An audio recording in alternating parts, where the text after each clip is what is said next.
So today is an incredibly special day. It's such an honor to have you with us, Tiffani Bova. Congratulations on your incredible book that's out and all of the amazing things that you have been up to. Thank you so much for taking time to be on the show. Oh, thanks for having me, Sheryl. I'm thrilled we were finally able to make this happen. I know. And we were both speaking. I know you were super busy when we were both speaking at Women of the Channel in New York. And I'm glad we finally got to connect. And so before we get into talking about the book, The Experience Mindset, but also just why these concepts are so very important, I thought I would ask a little bit about you.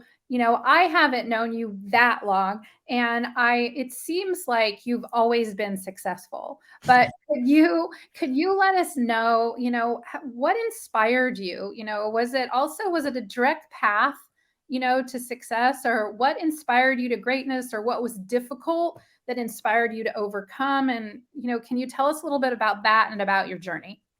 Sure. When I get asked this question, I always try to figure out what's the best way to answer that in a way that isn't like I just keep going on and on and on. So I would say this. I would say sports at a very young age taught me a lot about winning with grace, losing with your head held high, being coachable, working on a team, knowing your role, like all of those things, I think is really huge skills that if learned really young, you start to accidentally apply them in your adult life, if you will, when it comes to work, because your manager is kind of like your coach.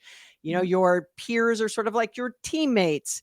You're going to win some, you're going to lose some. And sometimes you get asked to play a position that isn't really what you want to do, but you do it for the betterment of the team. Or you get asked to do something and you're really scared to try and do it because you're not sure you have the capability or skill set to do it, but you try it anyway because you trust that, well, I have at least the bases covered, right? And I'm going to go and I've got my teammates around me and my coach, right? In this case, your manager, and they will help me through it. I mean, in theory, right? That sort of, I think, was really the strong foundation for me to build upon.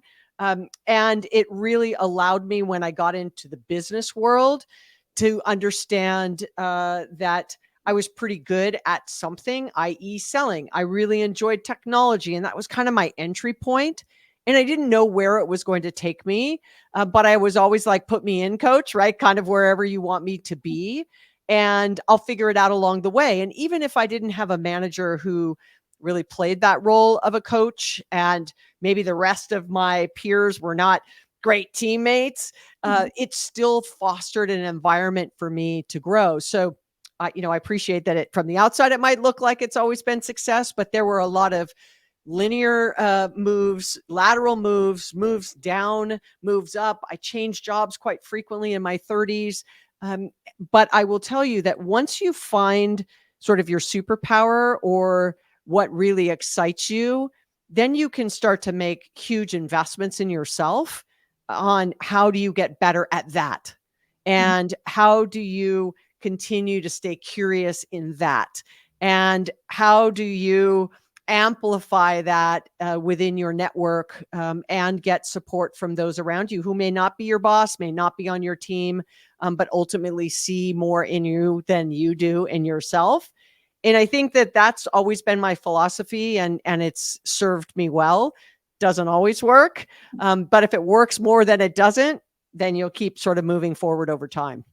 Yeah, and I love that you brought that up, because it seems like, or what I'm hearing is that, being agile when you're younger, because I've heard, this isn't the first time that I've heard, but I'm glad you put an exclamation on that. Sometimes people see things in you that you might not even see in yourself, and you might not think that you're ready or capable or anything. And it sounds like you jumped at those things, and you were not afraid to jump in and listen and at least try it out. Yeah, and I will tell you, in my 30s, I changed jobs every 18 months, and I was actually considered a higher risk at that time. And it wasn't because I was hard to manage or because I was a difficult employee, but it was really because I wanted more for myself, and I wanted to take a risk. And if they weren't, whomever they was, right, my employer wasn't willing to take a risk on me, then I had to take a risk and bet on myself. And so I would change jobs to get those things for what I was trying to accomplish. And so, changing jobs while frequent, and many around me would sort of joke, it's been a year. Are you still at the same place? And it kind of like it was a bad thing, but it was really that I believed that I could add more value and I had more to give, and maybe I wanted to learn more. And if someone didn't see that in me, or wasn't willing to go to bat for me, or didn't think it was there was an opportunity, then I had to make the hard decision to do it for myself. Mhm. So you not only then listen to someone who said, "Hey, Tiffani, I think you should try this out," or "You could be amazing in this." Sounds like you were pretty proactive in the process, to be honest. I was super proactive because I would get bored fairly easily. I think it was really just the nature of the beast of sort of who I am. And I want to be challenged, and I want to be inspired. I want to stay curious. I want to learn all the time. I want to try new things. And if it doesn't work, what's the worst thing that could happen? I always say, as long as it's not illegal or unethical, like the worst thing that happens is you learn something and you move on.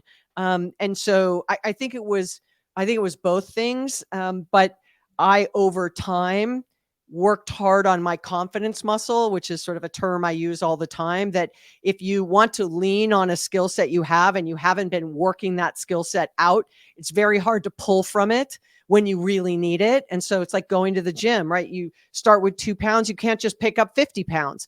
You have to work your way to 50 pounds. And then when you need that 50 pounds, you can pick it up. And it's the same way for me. Working on that confidence muscle over time doesn't happen overnight. And you'll get sore, but you got to keep going and keep trying. And then when it's time, right? If you say, nope, I'm going to jump, or I'm going to try something new, my confidence was high enough that, well, what's the worst that could happen? But if I had started from scratch and go, I've only been a salesperson in technology for 6 months and I want to be a VP of sales next week, it's a little Mhm. unrealistic, right? So you could say that's maybe where I want to go, and you may go further. You may end up somewhere else, but having that plan and building your confidence over time goes a long way. Yeah, 100%. And I love that question that you asked yourself. And I want everybody listening or reading or however you're consuming this to jot it down and have it somewhere. And that is, what is the worst thing that could happen if I try? Of course, that's ethical and legal. I like that disclaimer. But I think that's really an important question to ask ourselves before our head gets in the way of us maybe not throwing our hat into the arena. Yeah, and I was given a piece of advice when I made my last career transition, which is fairly recent. I reached out to a dear friend whom I happen to always call whenever I'm at these forks in the road. Seth Godin, you may know who he is. He's an amazing human and a great author, and really just a special person in my life. But I reached out to him, and you know what he said to me? He said, "Do not be the manager you don't like to yourself." What I mean by that is, if you have a manager who's telling you, you can't do that, you're not good at it, or it's not right for you, we've all had those managers who maybe didn't support us. Don't be that person to yourself, like Mhm. in your own head. So he was like, listen, Tiffani, don't keep yourself up at night being that manager, that terrible manager to yourself. Like saying you can't do something or you're not good at doing something. Like that's what those managers or those people in our lives that hold us back potentially from our own greatness, or get us to question our own confidence, or whatever the terminology you want to use. Like you cannot be that person to yourself. There's enough of those people around you, unfortunately, that Mhm. you have to really work hard to have your talk track be, why not? What's the Mhm. worst that can happen? I'm going to give it a try. I feel comfortable and confident in myself. It's not always perfect, but if you start to have a talk track where you're being that really terrible manager to yourself, or that terrible friend, or that terrible coach, or that terrible mentor to yourself, like, don't do Mhm. it. Don't do it. I think that is amazing advice by Seth Godin. Do not be that bad manager to yourself. My book Linchpin and so many others is falling apart because I've read it so much. So what a great person to have on speed dial, 100%. So Now, speaking of mindset, the title we're talking about is, of course, your amazing book, The Experience Mindset. And what do you mean by the experience mindset, and why is it so important?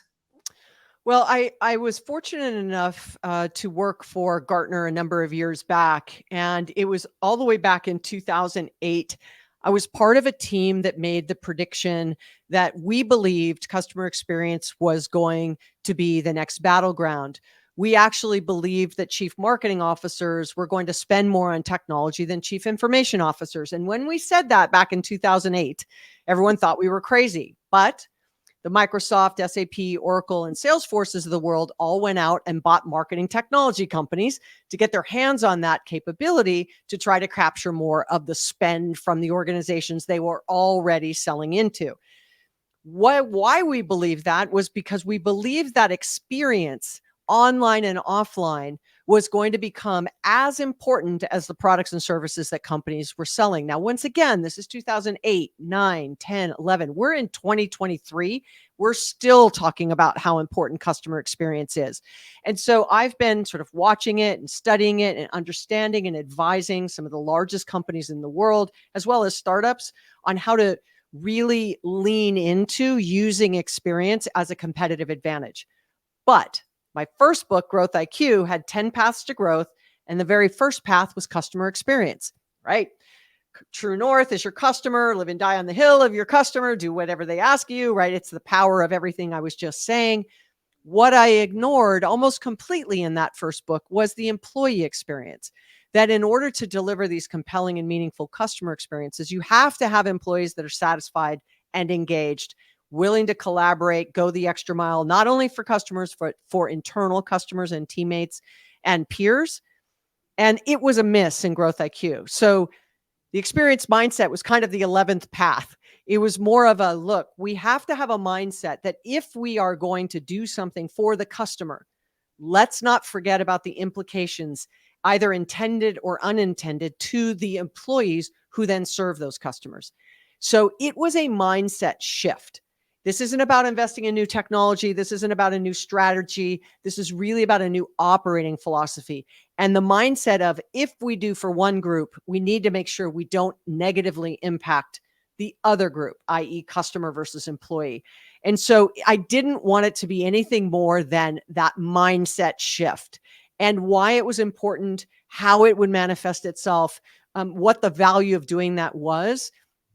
And if you think of the themes of the two books, right, Growth IQ, kind of thinking, and Experience Mindset, kind of thinking, that I believed outthinking your competition is much better than trying to outspend or outcut costs or out hire or out develop. Like, you have to outthink. From that thinking comes all that great innovation and ability for you to differentiate the company. So I very much use those words intentionally, because I believe if you can get out of your own way of that sort of sameism, or we tried it and it failed, it's not the way we do things here, that internal inertia will hold you back from greatness, both personally and as a business. And so going back to that talk track, right? Getting out of that talk track is really about reshaping and reframing your mindset. And when I was reading, this is just seems like such a fresh idea that seems like it would be in front of everybody's faces, that was just stumbled over and completely missed. And just thinking about, as an employee, as a customer, it's such a new idea that just seems so intuitive, but I feel like not being lived into. And just time, it's just time, and so very important, especially in the economic environment that we're in. Yeah, look, I'm not the first person to say happy employee leads to happy customer. You get that right, you get greater growth rates, right? Herb Kelleher, the former chairman and founder of Southwest Airlines, it could be Richard Branson. Really, everybody has said it. I'm not the first to say it, but It was 2 years of research. Through that work, we are, if we're not the first, we're one of the first to actually prove causation and the direct correlation to which attributes and aspects of the employee experience have the greatest impact on the customer. So this is not all things employee, like compensation and equity and inclusion, all super important, super important. This is about the moment that matters, when a customer and an employee have some kind of connection, online, offline, face-to-face, via Zoom, opening a product, a packaging, someone designed that package. Were they happy or not happy at their job? Did they make it easy or hard for the customer to open that package? They designed the website. They created the script for the chat bot. All that is touching a customer in some way, but an employee did it. And so that connection between the two, I think, really made this unique. But treating an employee like an internal customer, I'd say that there are some companies that call it different things, but they do understand the subtle difference between the two. But what I will tell you is the external customer wins almost every time. When push comes to shove and a decision has to be made, rarely is it made for the benefit of the employee. More so, it's made for the benefit of the customer. And that's where companies really have an opportunity that they could get so much more if they just said, look, it won't always be even, like that we do everything, 50-50 for customer and employee. But right now it's so out of balance that if you just started making little improvements on the employee side with technology and tools and processes and training and siloed groups and that kind of stuff that an employee has to navigate every single day, which, by the way, brings them zero joy. Wouldn't you rather have them focus on the things that are most important, not only to their customers, but actually make them happy at work?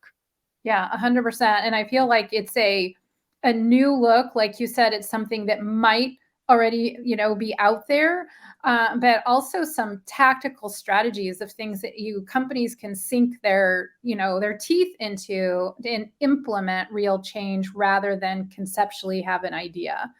So if you were to give the listener just one call to action or strategy or thing to think about moving forward, what might that be?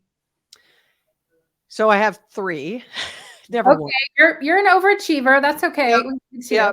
So one is take an inventory of what metrics you're currently using for customer and see if you have a correlating one for employee. So something like a net promoter score, customer satisfaction score. Are you doing an employee net promoter score or an employee satisfaction score? That's pretty easy, right? Just map out what you're doing. Second would be if you journey map your customer and what they do with you in order to buy something, right? Or open and close a ticket or call the call center, whatever it might be. Also journey map what the employee has to do in order to satisfy what it is the customer is doing. And you might find that there is a gap between you ask the customer to do one thing and underneath that, the employee has to do 6 things, right? So that will help you close a gap. The third thing I'd say is if you're surveying your customers, make sure you survey your employees. But if you survey your employees, I need you to action what you find out. What we found from the research is while the majority of companies actually survey their employees and ask them, how could we be better? And are you happy? And what are areas that we could improve? That some 80%, a little more than 80%, don't know what to do or how to use that data to action change. So even though you're surveying, you're not doing anything with it. Now, if you're listening to this and you're like, look, I have a small team, you could survey your team, ask your team one question. And then if it's something you can fix, go get it fixed, because it builds trust between you and the employee, right? If you are journey mapping, you start to see broken processes and lack of integration between systems. And if you have metrics, which we know drives behavior, and all the metrics are customer focused, guess what happens? That's where everyone spends their time. So those are really the 3, because it's quick, right? Metrics, journey map, and then surveying. Tiffani Bova, so much gold wisdom shared today. Thank you so much for your time. If you do not have Tiffani's books, The Experience Mindset, I highly recommend it. Tiffani, to your continued success, and I look forward to following your journey. No, thank you again for having me, Sheryl.